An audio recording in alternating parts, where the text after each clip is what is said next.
A lot of my time was spent at home with my mom and dad in our little garden in Little Neck in Queens. That was like a really, really important part of my childhood. I never thought, oh gee, I want to go into the gardening business at the time. My name is Teresa Carlio and I own Plant Fantasies. I wanted to be into like recruiting for like a law firm or something. Yeah. But it turns out you need experience in that. Hi, my name is Steve and I'm the sales director at Plant Fantasies. So my first job out of high school was at a small nursery in Brooklyn for like $5 an hour. And I worked there for a couple of years till I moved to Phoenix, where I worked at a nursery all through college. And then moving back here, it just seemed like the right fit to keep going with that. It wasn't my first choice, but it worked out really well for me.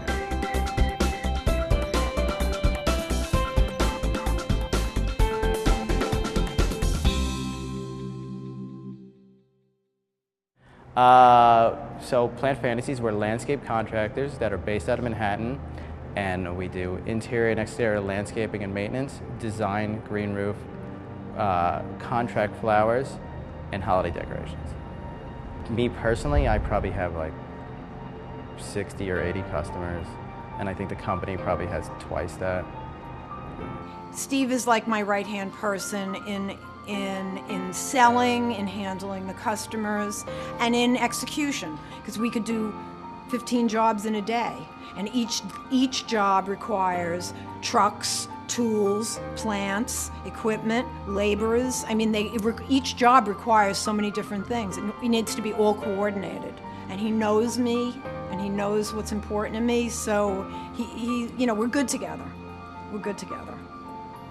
I think we both listen differently. So a lot of times I'll go on meetings with her and she'll hear some of it and I'll hear, other things. So we both take away different things from the meeting. Teresa tends to really get into the relationship and I'm more into the specifics.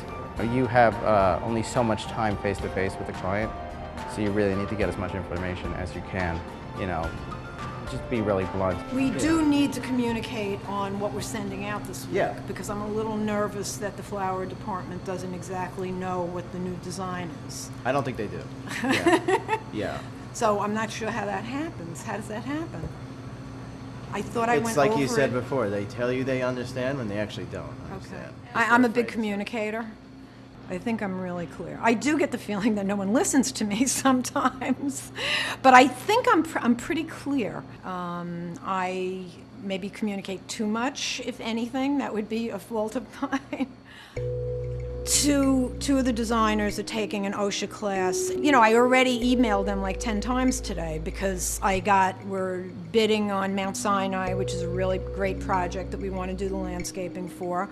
And I got some updates on the blueprints and I wanted to make sure that they got them. So, that was like 3 or 4 emails and some other questions, and, I'll chirp them later when they get a break.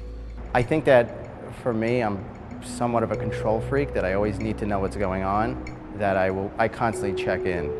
Nobody's stopping to look at the clock and see, okay, it's 4 o'clock, I'm supposed to call Steve, because everybody's busy.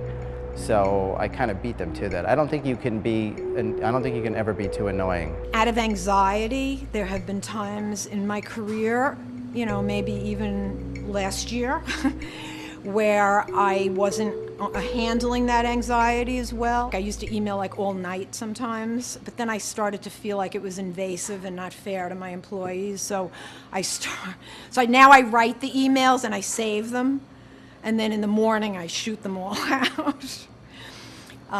We all have BlackBerries, so we all do Direct Connect, which is really helpful for us because I've got the trucks going around and people going around, and so there's a lot of Direct Connect. I think email is probably the best way to get the basic information across, but for me, the back and forth on email for a conversation you could have on the phone that would take a minute is a waste of time. I'd rather just make the phone call, and get the right information and just move forward with it. When you can do it and when there's time, I think it's a great idea to always try and do face-to-face.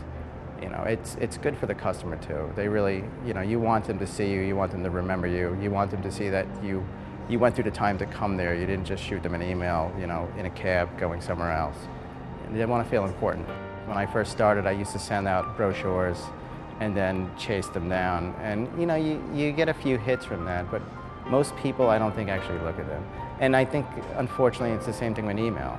You know, I get some emails sometimes and I just delete them because everything happens so fast. You're like, all right, I don't have time for this. It's an advertisement, I don't care. You know, I think it's more of a, you really need to meet these people and, you know, put this, so I can put a face with the name. Facebook and tweeting, and I don't do it. We did a project that we won an award for, and you know, I have a sheet of paper that I printed, you know, the picture of the award, and I am handwriting a note to each of my clients and putting it in an envelope. Remember those? And I am mailing it because I think that I have a better chance of my potential customers and existing companies opening that envelope than I would doing an e-blast, of which they're getting millions of. I just, you know, maybe I'm archaic in that way, I don't know. But that's my belief for the moment, anyway. And I think probably a lot of my clients aren't 20. They're probably closer in their 40s and 50s. I got an envelope recently. Somebody actually sent me a letter. And I did, I opened it, and it was nice. It's like, oh, right, an envelope. Ooh, paper for me. Yeah, it wasn't just some mass thing that was going out to a million. It was personal, and it had a personal note on it. And so I'm doing that. It's gonna probably take me a month, but for me, I think that's the best way right now that I want to communicate. Not that I wouldn't love like a big, you know, TV spot, but just in terms of all these emails and e-blasts, and I feel that it's more significant and meaningful to make a connection with somebody.